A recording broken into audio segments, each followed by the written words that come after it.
Hello, everybody, and welcome back to the Som TV podcast. I'm your host, Jason Wise. On today's episode, I am beyond thrilled to say that Jonah Beer, a wine specialist, maker of Pilcrow wine in Napa and many other things, including importing wine from Italy, is back on the podcast to speak about wine cameos in movies and TV shows. You've been asking us for another episode. Here we go. And it is true, we are considering very heavily making this a standalone podcast and going on the road with it in 2026. So all of you who have reached out to us about hosting this podcast, we are listening. We're going to get right back to you. I do want to tell you that before we get to this episode of our Wine and Movie podcast, we are having our Black Friday sale, which means Blinders, our card game, is 50% off. You can go to blindersgame.com for those. That is a blind tasting card game that you just have to put in a stocking this year. It is one of the great gifts. And then we are also giving 70% off for a very limited time of an annual subscription of Som TV. I'm going to put the link in the show notes here. Wherever you listen to the podcast, this is an insane deal. 70% off an entire year of Som TV. 2026 is the 50th anniversary of the Judgment of Paris, and we have our feature film we've been working on a long time coming early 2026. So you don't want to miss that on Som TV. We also have another film coming called Life of Wine, early 2026, where we were able to film all over the Vatican, all over Venice, Italy. It is one of the most beautiful things we've ever worked on. I cannot wait for you to see it. Become a subscriber, and if you already are one, please gift Som TV to somebody who would love it for these holidays. That deal is going to end very soon, so get Blinders or Som TV in the show notes or at somtv.com. Without further ado, my friend, Jonah Beer. Jonah, we're back. We are. We have another wine movies conversation. Yeah. I should start this off with saying something that you and I are considering turning this into a standalone podcast. Yeah. That way we can structure it better. And why would we do that? I know. Well, I mean, the amount of direct messages that I get about this podcast and the emails, this one is the one. This is it. I mean, for me too. This is Neo in the Matrix. That's right. Exactly. Where we have to find wine in that somewhere. In the Matrix? Yeah. There is definitely when Cypher is drinking that wine and he's talking to... And he's trying to get back in. He wants to go back into the Matrix. We're already doing it. I know. We're already doing it. All right. We digress. Welcome, everybody, back to Wine Cameos with Som TV. Jonah Beer, winemaker from Pilcrow, the man behind Gabriel Glass. Yeah. And many other things, including importing wonderful wines from Italy. Yep. And you're qualified. Yeah. Even according to the AI overview of this podcast, I'm referred to as wine expert. So I feel like that's really good. That's really good. That's phenomenal. Yeah. I look forward to fighting those robots. Well, I know. Me too. Terminator 2 also must. Hopefully there's wine.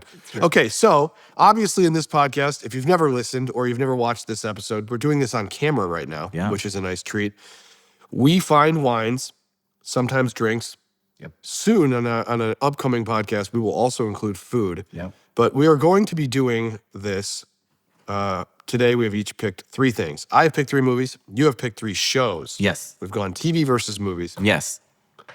And I just am so excited to be with you. Listen, me too. And I wanted to, usually I'm at home in my office drinking and talking to you on a Zoom, and you're in your office drinking, talking to me on a Zoom. We're here together. And so I did bring something for us that's kind of a fun thing to share while we do this. Folly of Man. This is my friend Tracy Kendall and her husband Aaron. She worked with us at Nicholas J for a while. He was at Beaufrere. This is their own project, husband-wife duo. They're great. Up in Oregon. And it is from Mo Momtazi's vineyard, this particular one. Which was, if you've seen Cup of Salvation, my 4th wine film in the Som series. A great film, and we all love Mo, and we love the Momtazi vineyard and stuff. So I thought it's a brand new release. It's a brand new winery. You got to have it on your radar. So I brought it for us to share while we dive into Wine Cameos. Wine Cameos. My friend. Wine Cameos. Cheers. Here we go. Salud. Cheers. Everyone else is tuned out by now. I don't there care. are like 7 people who have stayed. Always your mom. I just want to say something too before we get started. How much I appreciate all the people who message me, email me about like Dexter Resurrections, episode 3, there's a wine. Yeah. I mean, I love you guys. Yeah. Keep this coming. Thank you. Please Keep it coming. do not stop. And I'm hoping the stuff that I picked is not too obscure, but you have to understand, I am like a pent-up person who just wants to talk about movies and is forced into a wine world. Right. And so this is our way to, You can What's a word for exercise. letting a fluid out all over the place? You can exercise these demons that you need to get out. Oh, that's a better way to do it. Okay. And then, for me, it's a chance to talk about it. Where my wife usually is the unfortunate recipient of me babbling on and on about movies, and she really hates it when I call it film. So Really? I mean, listen, it's great, but you have some more obscure ones. I kind of went the other way, and I'm going with 3 of my favorite greatest hits. Okay. From the great home box office. HBO. And Best. I mean, I will tell you, as a kid growing up where we did, there was one friend that we knew that had HBO. And of course, mostly we were in it to see the rated R movies and maybe catch someone topless. When HBO started putting out shows, it, to me, just changed the landscape of what television could be. Like, you went from everyone wanted to get out of TV and into movies, and now, of course, everyone wants a 6-part series from Netflix. But there was a show that I think kind of set it all off and started it all for HBO. And to me, and I think to everybody, is one of the greatest shows of all time. Oz. Please tell me you're going to pick Oz. Oh, man. I would love to pick Oz. But no, it is The Sopranos. Okay. And this one is courtesy I love Ted Henry, winemaker at Groth, who I ran into at Bistro Don Giovanni. And he comes up and he's like, you got to talk with Jason about season 6. I can't remember the episode. I know which one you're going for. Right? Okay. It's season 6. It's called The Ride. And it's Tony and Christopher. And they got to go to Pennsylvania, like deep into Pennsylvania, to finalize some deal with, like, a trucking magnate. And, they're stealing something. On their way back on the turnpike, they take an exit so that Tony can relieve himself. They pull behind like a liquor store, and as he's taking a whiz, they witness this biker gang ripping off a liquor store. And Tony kind of nods to Christopher and says, like, you see that? That's wood crates. That means good wine. And immediately the heist is on. Like, they're going to steal from the guys stealing from the liquor store, who are called the Vipers, by the way. Wood crates. Wood crates. That's good wine. It's just it's like the perfect encapsulation. So they steal the wine, 10 cases from these guys. They get away. They're getting shot at, of course. Yeah, the episode's great. The episode's fantastic. It's fantastic. And the next thing you see is them pulling into a restaurant, popping the back on his Escalade, prying open one of the cases, and just hastily grabbing 2 bottles and walking into a restaurant. And Tony comes in, he's like, what's your corkage fee? And they sit down, they polish off, Tony really polishes off 2 bottles, and it's 1986 Pichon Lelon. Chateau Pichon, Longueville, 1986. 86? Ooh, baby. Show me the money. Insane. Right? These bikers wouldn't have done anything with that. No, exactly. They were actually, turns out they were after the ATM. Like, the last thing you see them trying to do is steal the ATM out of the liquor store. But all right, I have questions. Okay, I would have so- questions, so I'll let you go. no, we can get into legitimacy, but I would like to say, like, the Pichon Lelon wood crate, it's all accurate, it's all real deal, like, it's really well done. I think it's perfectly cast. Now, Okay. I can feel you already wanting to argue. No, what I want to say really fast is, when you're a fan of the television shows that this era, the standalone episode, the ones that were not connected to, like, Right, a big arc. like Christopher's wife is slowly falling apart and they're going to have to go kill her in the woods. Spoiler alert. Right. You're not, like, it's not part of that arc. It's No. not part of the, like, No, the pimp arc or any of that stuff, Right. which is amazing. right. But the standalone, and they did this a lot on the X-Files and things, where you'd have, like, a whole arc for the season, but then every once in a while they do an individual episode. Right. This is one of my favorites of the individual ones. Absolutely. Also, when he takes his daughter to college, I like that That's episode. a great one. I like the individual. So that was what I was going to say, but now I do have to, will you just do a second on that wine? What is it? I mean, listen, this is one of the super seconds, second growth Second of Bordeaux. Obviously, this is in that top echelon, whose prices often fetch what the first growth Bordeaux's are getting from a given vintage. 86 was a good year. Like, 86 would be a good find, right? And the only reason that I find it plausible that there is a liquor store in Pennsylvania, which is a pain in the ass place to get. It's got to be back in New Jersey, because if it's Pennsylvania, They wouldn't have it. it would be a state store. So that was my big complaint. Is that So my guess is they've crossed the border right back into New Jersey when this takes place. And you think about who's getting the lion's share of allocations sometimes of the hardest to get European wines. It is these big New Jersey retailers that have small storefronts, but are selling tons of wine to especially the wealthy New York that are setting up homes in New Jersey. So I've seen liquor stores that look like nothing in the front, lottery tickets and, bubble gum and everything. And then you get to the back room and it's stacked floor to ceiling with some of the hardest to get stuff. So I actually found it plausible that it could be.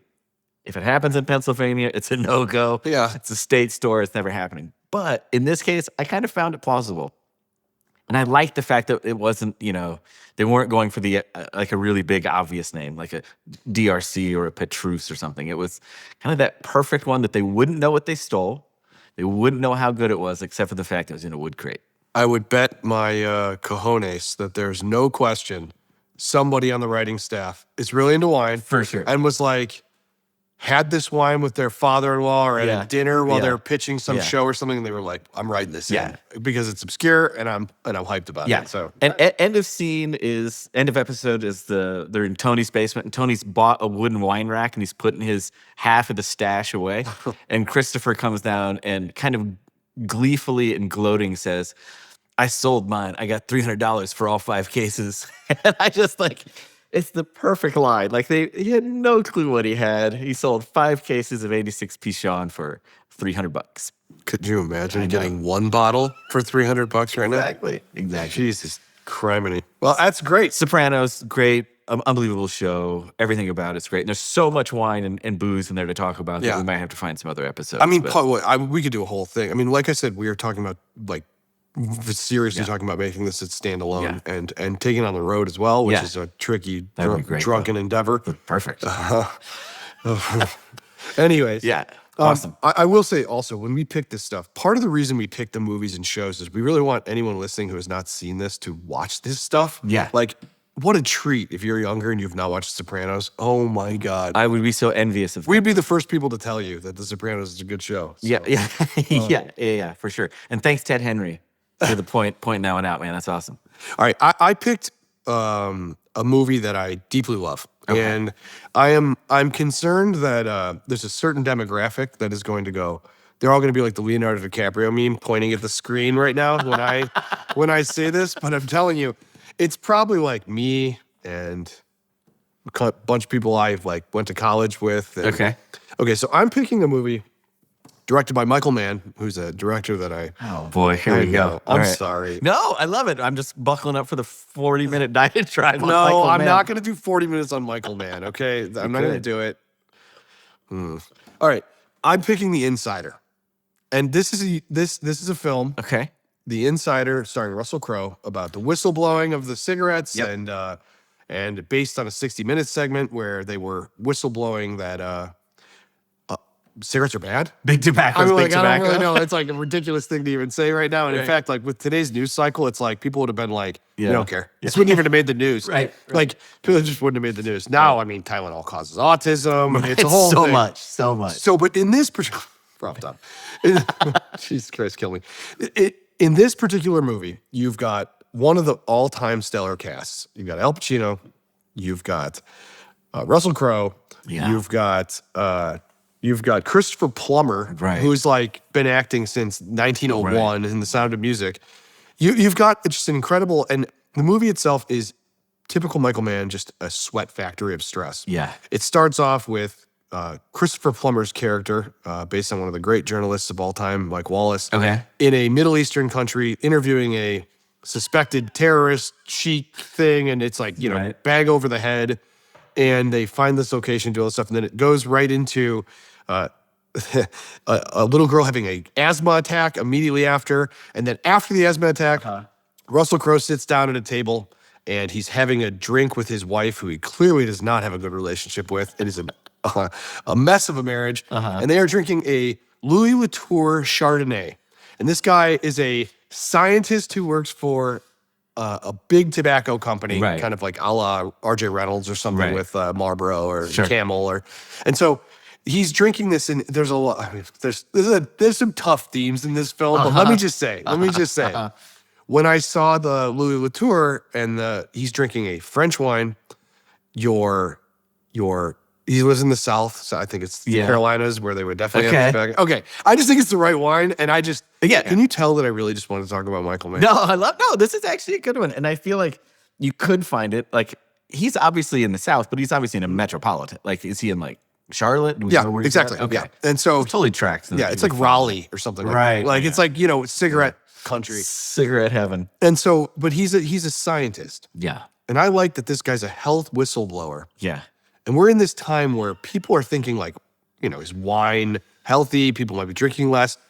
This is a situation where you've got a guy whistleblowing about cigarettes, Right. drinking wine. And if that's not what you need to hear, Right. that wine is healthy. Healthy. He knows what he's talking about. Yeah.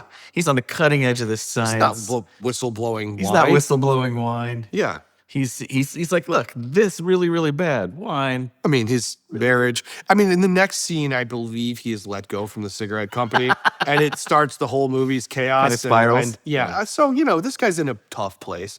Now, I remember this movie a little bit, not as well as obviously you do. I literally think I've watched this movie like 6 times a year. But I So- remember really, really, really appreciating Al Pacino in this. Like, because it's him at like a 10, not his sometimes 12. Lowell Bergman. Yeah, right. Oh, that's right. The character's the Yeah. producer, right? He is a 60 Minutes producer, very famed 60 Minutes Yeah, producer. It was a real guy based on a very important guy. Back in a time when like this news was so important, Yeah. it ran everything. I mean, you get like millions and millions. I mean, 25, 30, 50 million viewers would watch 60 Minutes a night. boy. So a segment on that would change Yeah. things. Yeah. Now it's like, you could literally be giving away money on 60 Minutes and people don't tune They're in. not going to tune in. Not the same way. No, but a certain age but does. in the iconic little tick, tick, tick, tick, tick, tick, like the startup. I mean, Yeah. that was good stuff. And it still holds a lot of water with a certain demographic. Yeah, yeah, I don't think certainly. the younger crowd this would matter so much. No. But so when we kind of grade these wines that are in this, Yeah. I think a guy who is marriage is falling apart, Yep. but he also has been used to a lot of money. Has a big old house. He's Right. in a place where Right. he's important. Right. I think that the Louis Vuitton Chardonnay is I drink this It's at great. dinner. Absolutely. Makes total sense. Total it's sense. not it's French. Yeah, To me, it's- this works. It works. It's good. It's good. I'm going to give it an A+ for casting as well. I Thank think you. it's good. I Thank think you. it's good. And I love that we got Michael Mann back into the podcast. We missed one, so we got to get back into. Oh, there's plenty more Michael I know, Mann movies. I know. There's so many. We'll get to them. But I feel like this is also one that if you're a fan of like Heat, right? Like and what Pacino's like in that, like you go back and watch this one if you haven't seen it. Like this is a great. It's a slower burn than Heat, but it's equally intense. I mean, I think it's one of his great performances. Now, Yeah. I also like off the rails Pacino. Like, I want Pacino, like, every character where you find out, like, they were a coke addict off screen, the character Right. was. So he's like, I'll play like that. But, like, they never explain that he's like a coke addict, like, Right, in real life. right. Or, not Pacino, who Sure, I'm sure never. did Sure. that. No, never. But it is a fascinating thing. And so, Yeah. though this wine does not play a pivotal Yeah. role, I will say Yeah. he does drink too much at dinner. Yep. And it sets the precedent for that this guy is a Perfect. very unhinged person. Not that- perfect. Again, I just went off on health. I know. I think, first of all, if there's anyone that's the epitome of health, it's the two of us. Oh, God. We just polished off 2 bags of potato chips, drinking wine with no dinner. It's just classic. Classic Jason and Jonah. Okay. I love it. The inside. I'm gonna take us a little bit to a lighter place after The Sopranos and The Insider. in The Insider. I'm staying with HBO because this is my HBO super hits fan page. I'm going with Curb Your Enthusiasm. Which I mean, right now it's like dun dun dun dun dun dun dun dun. Yeah, I mean, we can't go too many bars, I'm sure, before we get into you have to pay for it. licensing. But Curb Your Enthusiasm to me just a treasure. Larry David, an absolute treasure, and someone that just puts up with no bullshit, no nonsense, right? And we're in season 3. The name of the episode is The Corpse Sniffing Dog, and just tells you almost everything you need to know about it. But they go out to dinner with some friends, right? And it's him and Cheryl and 2 friends, and they sit down at the restaurant, and of course, everything Larry David hates is happening. Like the other couple's being a little bit like pretentious, and the guy asks for the wine list, and then he kind of points and orders something, and they bring the bottle, and he takes it from the waiter, right? So the waiter comes over with him out, and he just takes it out of his hands, and he's looking at it, kind of, he's like, oh yes, Costa Estranel. which is a great Bordeaux. Right. And as he turns it, you can see clearly to the camera, it's 1997 Clos du Val Cabernet. Oh my It's God. like, it's back when Clos du Val was clearly still paying for placements, like in Forgetting Sarah Our Marshall. old friend, Right, Clos du they're Val, back. comes back. They're back. And he's spinning it, and he's like, oh, great, that'll be perfect. So the waiter opens it and pours him a taste. Do you think that's like an inside joke where they were just like, we're going to show the wrong wine? No, I think that they literally Just get a wrote bottle. it Like, and who just went cares? to send him to props to get a bottle. And they still had all that 97 cab from Forgetting Sarah Marshall on the lot there at Paramount. and out he comes with it. So here's where it gets The better. reference to a past episode we did. Right. So, yeah. So what's amazing is, as you know, Larry just hates anything that's like smacks of pretense, right? So after the waiter pours it, just like you and I would, like he's sniffing it, but he sniffs like, he gets his nose in it, and Larry's like, oh yeah, here we go. He's got you got your nose in the glass like an elephant's got his trunk in a pond. And the guy's just not even paying attention to Larry. He's sniffing, he takes a sip, then he picks up the cork and he goes, no, the cork is soft, send it back. Have the manager try it and use a Bordeaux glass this time. And Larry just blows up. It's apoplectic after that. And it's one of my favorite scenes because this man is completely oblivious to the fact that Larry hates everything that's going on, is making fun of him at every turn. And for us viewers, we get the added joy of him calling it Coast d'Estrernel when it's really 97 Clos du Val Cap. How do we grade this one? It's an F all the way around, right? This is wrong. Like, That show stresses me out so much. And I love it. his anxiety level is just so palpable in every regard. I will watch one episode and be like, I can't handle this. Yeah. And then I wait, and then I'm like, all right. Then I watch like 9 episodes in a row. Exactly. And but it does stress me out so much. Oh my God. There's just so much to it, but it's definitely an F for the wine. It's great how he just it's all the pretentious wine tropes in one, and he just lambasts them the whole time. Clos du Val. Clos du Val. Welcome back to the podcast, Clos du Val. Clos du Val. Napa. Judgment of Paris wine. Yeah. Oh, there's a plug. Yeah. We have a film coming called The Judgment of Paris. Pretty soon. All right. Pretty soon. Pretty There's soon, a I know. commitment to a release date. Yeah. Well, anybody listening to this podcast knows, I think we promised this film 2 years Yeah, ago. that's probably true. And I don't know if you've paid attention. It's not out. It's not out yet. But it is coming. 50th coming. anniversary. That's Sorry. right. I'm excited about that. This podcast sponsored by The Judgment of Paris, a new film coming at some point At some point. by Someday. TV and us. Yeah, no, thanks. No, it really is. I swear to God. I can't We wait. just interviewed you. I for it. can't wait. It's Okay. gonna be wonderful. All right. I just am so proud of the second pick. And Okay. I don't care, you young people, if you have not seen I'm this 50. Who's the young people? I'm talking to the royal young The, people. the royal youngsters. All right.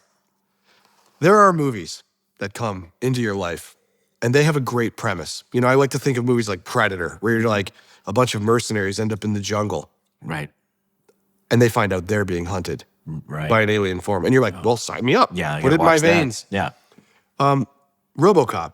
You're like, what's it about? Oh, this cop almost dies. Yeah. And they rebuild him as a half machine to be a better cop. You're like, well, I'll see To be RoboCop. like the best cop. Yeah, so this is another one, and it's called Weekend at Bernie's. And Weekend at Bernie's is an all-timer. One of the, I think Sight and Sound put it as the 9th best American film, I'm sure. nominated for 6 Academy Awards, including Yeah. Best Picture. Andrew Silverman. Because he had to act for Bernie as well. Let me give you a little bit about the premises. I actually wrote down, because I was like, okay, so here's the thing. I was like, what is the premise of Weekend at Bernie's? And I was like, it's really simple. These guys have to pretend Right, their that the- boss is alive. Right. But then I started thinking about the movie, and I'm like, that movie's not that simple. Here's what I wrote down. Okay, Here's what I wrote down. interesting. Because I really thought it was as simple as what you just described. I'm going to read what I wrote down. Okay. 2 salesmen are invited to stay at their boss's house for a weekend. Yeah. Okay. But it turns out he's involved in a fraud that they have uncovered. So he's arranged to have them killed so that the fraud is not found. Now, when Twist. he is killed instead, Yeah. they don't let that get in the way of their weekend. Why would you? So they take the dead boss Yeah. that meant to kill them Yeah. and get into some hijinks and have fun. Right. They tie strings to like his wrists, and they make it like they put him up in chairs, and they make it look like he's alive. I would like to know aside from the wine cameo coming up, how much goddamn cocaine was happening during this time period. Now, it is the single most amazing, like, that is the pitch. Like, if I was to take my 9-year-old child and pitch a movie and make them drink an entire bottle of Jack Daniels, my 9-year-old, and go, okay, now quickly, before we pump your stomach, what's an idea for a movie? They'd be like, there's a dead guy, but nobody knows that he's dead because these two guys are going to use him to do stuff. Like a marionette. And then I'd be like, now quick, to the hospital with you. And that would be the movie. I'm like shocked that this is I'm so happy it exists. There's also a sequel. I was going to say, have time for that. The best part about Weekend at Bernie's is Weekend at Bernie's 2. But this is, okay, first of all, I just want to say, I love this. I had forgotten the premise about We haven't him. even talked about the movie yet, or the wine. I know, but I got to say, I forgot about the part where he was attempting to have them assassinated, which is why we don't feel badly for his corpse being. And you can see there's a screenwriter. The screenwriter's like, oh shit. Right. The premise is good. It's there, but it needs one more thing. But people are gonna be like, these guys are hauling around a corpse all day. It's like a reeks of a studio note. Right. That, Well, like, or like that they did, like they shot it originally without that bit, and then it failed. tested bad. It tested badly. they're like, we like the movie, but we don't like that Birdie isn't a bad enough guy. Right. Reshoot the first scene with him. All of a sudden, we unveil he's a bad guy. Okay. So I at did not the- remember any wine in this movie. Well, there's the wine, and Bordeaux seems to be involved in. I guess like the go-to, I suppose. It's kind of a good go-to. Bordeaux's done a lot of good marketing Yeah. over the last 500-600 years. Yeah. So there's a Mouton, and it appears to be in the 80s. Mouton Rothschild. Mouton Rothschild. And so this Mouton is at the table. You have to kill them, Vito.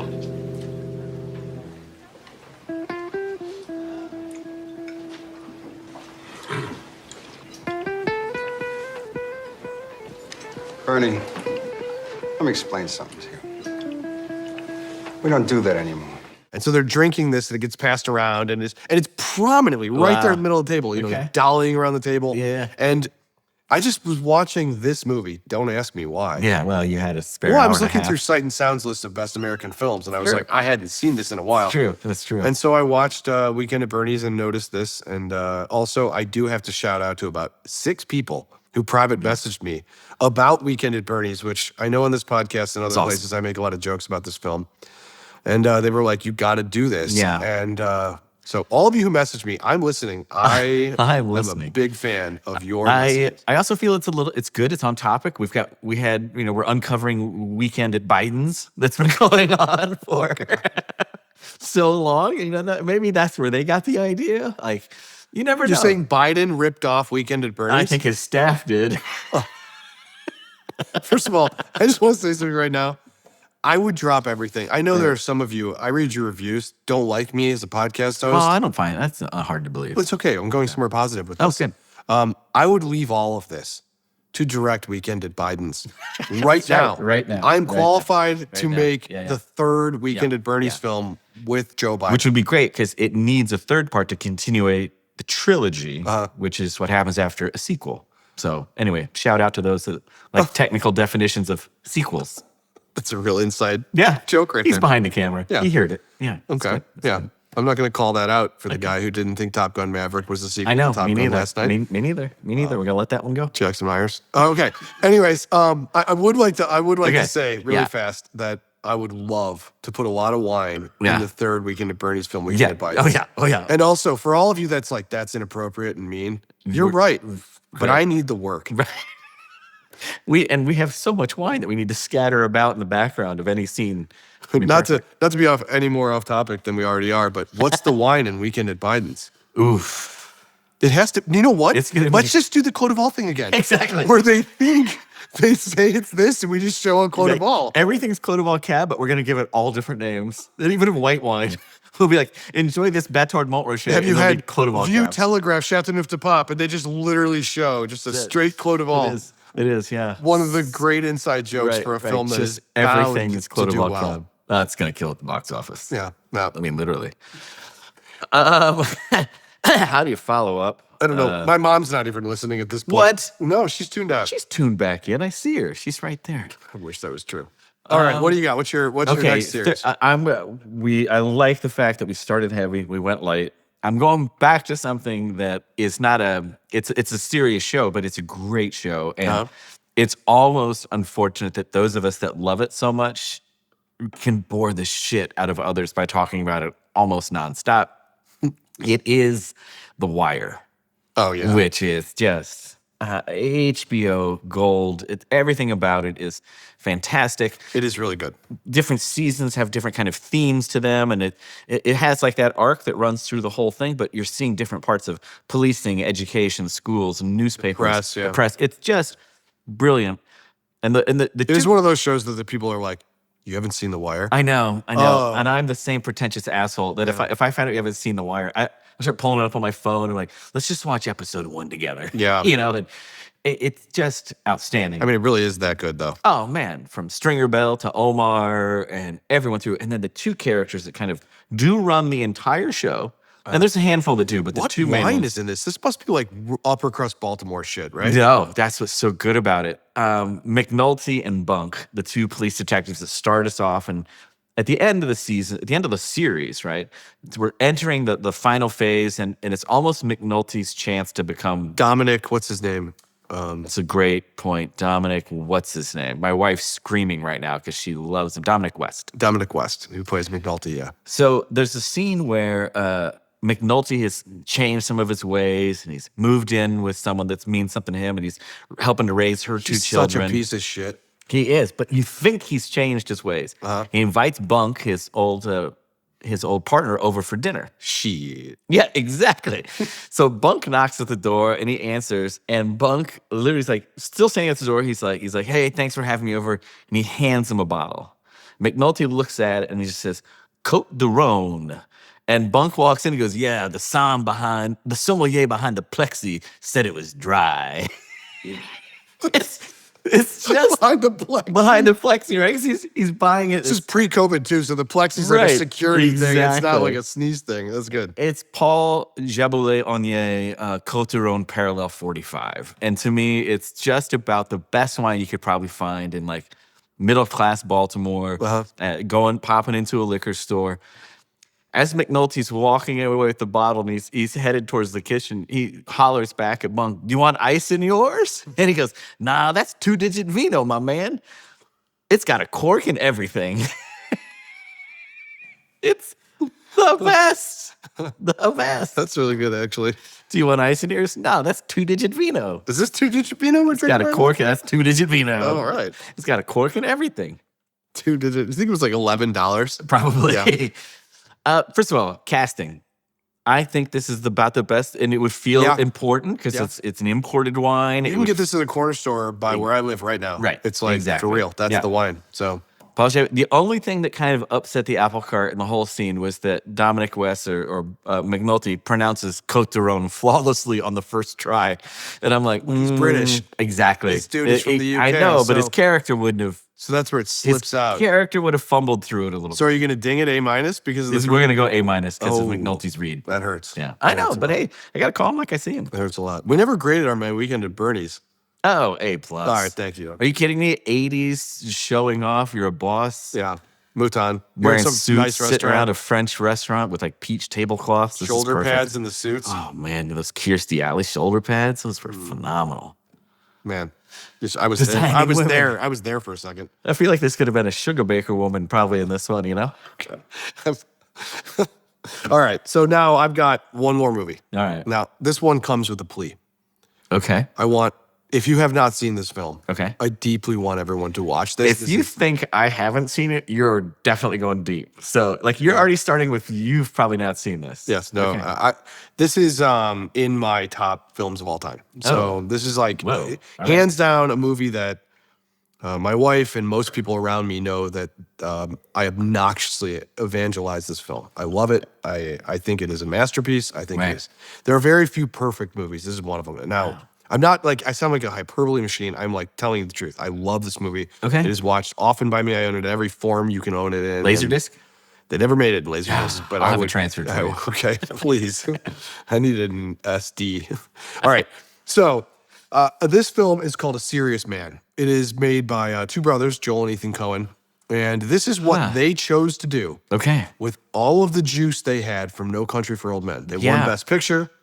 They won, I believe, a number of Oscars for that film. Yeah. And it beat There Will Be Blood. It was the film of the year. Yeah. And deserved to be so. I mean, some people will argue that There Will Be Blood. To me, that's like 1 and 1. I mean, those films are perfect. All this pinnacle stuff. Yeah. And they decided to take this film about Jewish, I want to say things like mysticism. That's not true. Kabbalah, I want to say that's not true. Okay. It's about the Kafka-esque Book of Job, circular.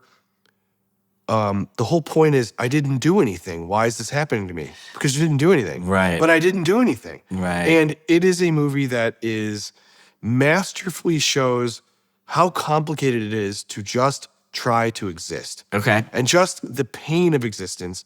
And it's, there's oftentimes in the film Schrodinger's cat, which is a very famous math equation where you can't prove whether the cat is dead in the box or not, is the analogy for the film. Right. And Larry Gopnik is a main character played by Michael Stolberg, is a math professor at a college seeking tenure desperately.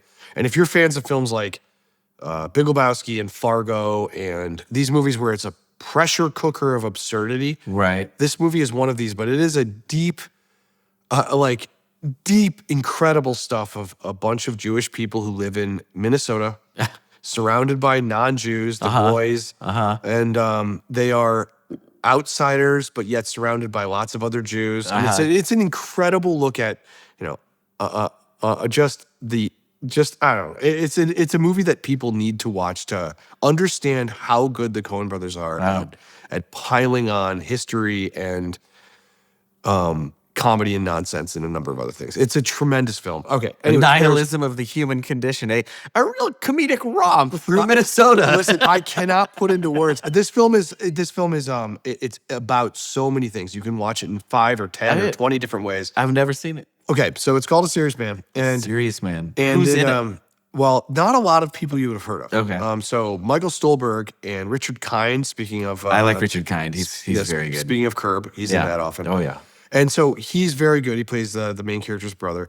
But this character just... I mean, there are things like... Do you remember like the Columbia Record Club where you would get records delivered? Well, his son signs up for it and he's getting records delivered and they're calling and they want payment. There's so many stress. The movie's so stressful and it's like, I didn't ask for this. It's like, well, that's the point. If you don't ask for anything, we continue to send records. It's like, but I don't want more records delivered to my house. It's like, well, then there's nothing we can do because you didn't sign up for it. Yeah. And they're like, wait a minute. I don't understand. So there's analogies. There's an important wine scene in the film. And the movie is about a guy who is banging his wife named Saul Abelman. So the main character, his wife, is sleeping with a man named Saul Abelman, whose wife has also recently passed. Okay. And they call him a serious man. And every time they're like, your wife is with Saul Abelman, he's a serious man, meaning he is an important person, especially within the Jewish community. He's a man of consequence. And he's also important from a standpoint of like his elevation within this community. And so he goes to talk to Larry about his wife leaving him. Cuckolding his wife. Yeah, he's cucking. Yeah, exactly. And so to come there, he brings this bottle of wine. Okay.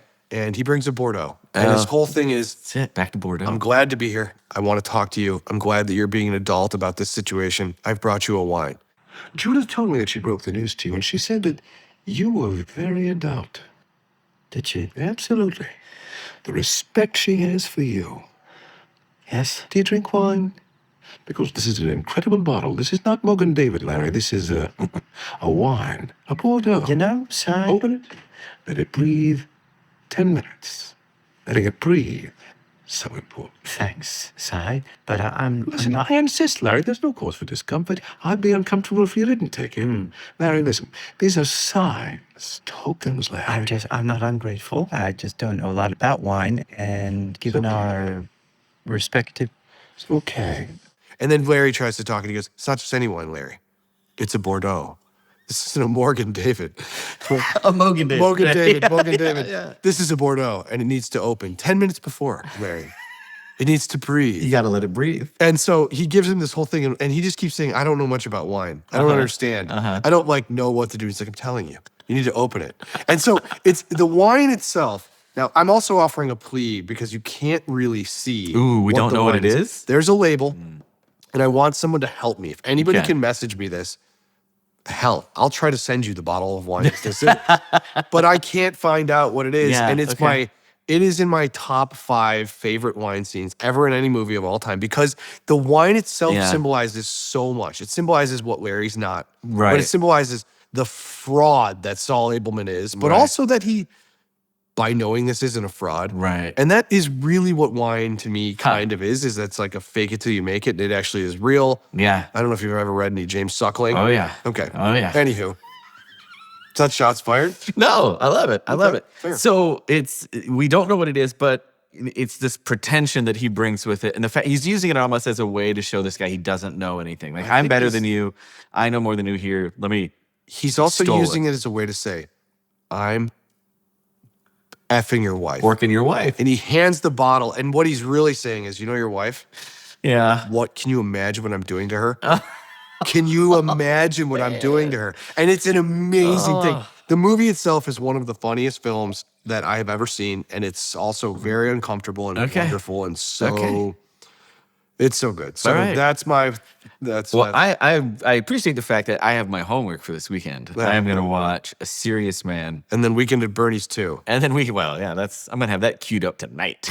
We're going to get to that. There's got to be some more mouton in there. Man, what a lucky wife you have. Hey, no one's ever said those words before. Now that I think about it, it's the first. Yeah. That's the first. Yeah. And it's yours too. Well- you're just sitting around rewatching old Cohen films. But look how he's cuckolding him. Darling, get in here and look at this. I just want to say just one more thing on the last pick that I had is it's less about the wine and more about the concept that it has to breathe and like him not knowing that a wine would have to open up. Even what does it even mean? So to it's breathe? like Yeah. it's an A+ that it's a Bordeaux because a Bordeaux has to breathe. Yeah. So it almost doesn't matter what the wine pick is. It's more of Yeah. like exposing Bordeaux for what Bordeaux is. And I'm not giving a negative connotation to Bordeaux. I'm No. just saying Bordeaux has earned being this Right. wine in Right. this film. So here's It's not a kosher wine, by the way. Right. It's not a Right. Manischewitz or and a he says it Jewish right wine. up front if he says it's not a Mogan David. Exactly. So I think we need to cast this instead on what's the grade for the casting of the wine because we don't know what it is. How well is it typecast? I would assume this is not a third growth, a fifth growth. This is just some Bordeaux. My guess is probably a right bank one that says some bullshit Grand Cru on it. You know, right, Grand right. Cru, Super Classe, Grand Cru B. Super B. Yeah, exactly. Right, And that's what I would guess it actually is because Saul Abelman, and man, would I love to.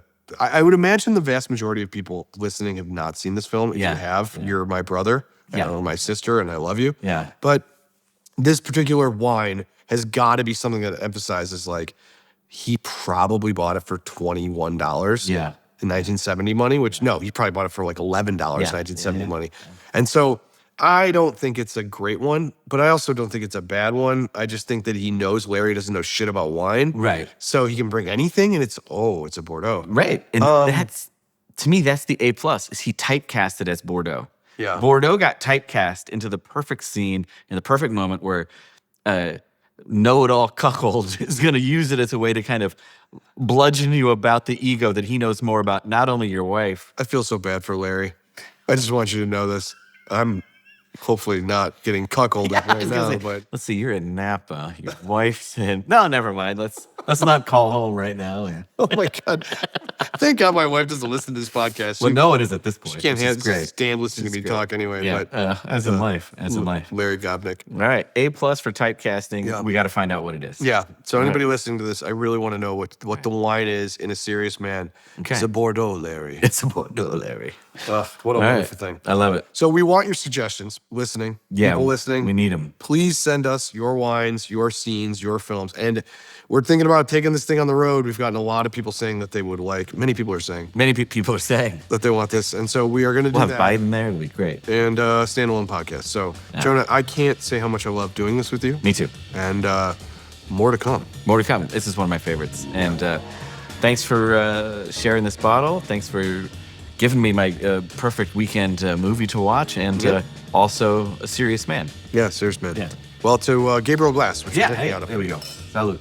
Christmas is coming. You should buy Gabriel Glass as a present, right? I think you really should. MyGabrielGlass.com. Let's get to it. That's right. This episode brought to you by The Judgment of Paris, a film coming at some point. At some point in the future. Someday.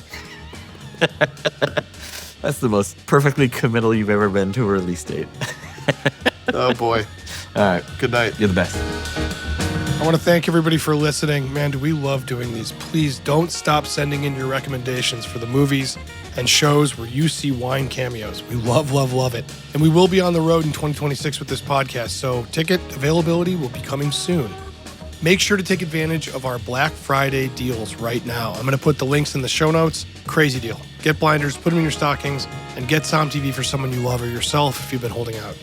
Everybody be safe, drink something great, and we look forward to sharing our wines of 2025 with you very, very soon. Bye-bye.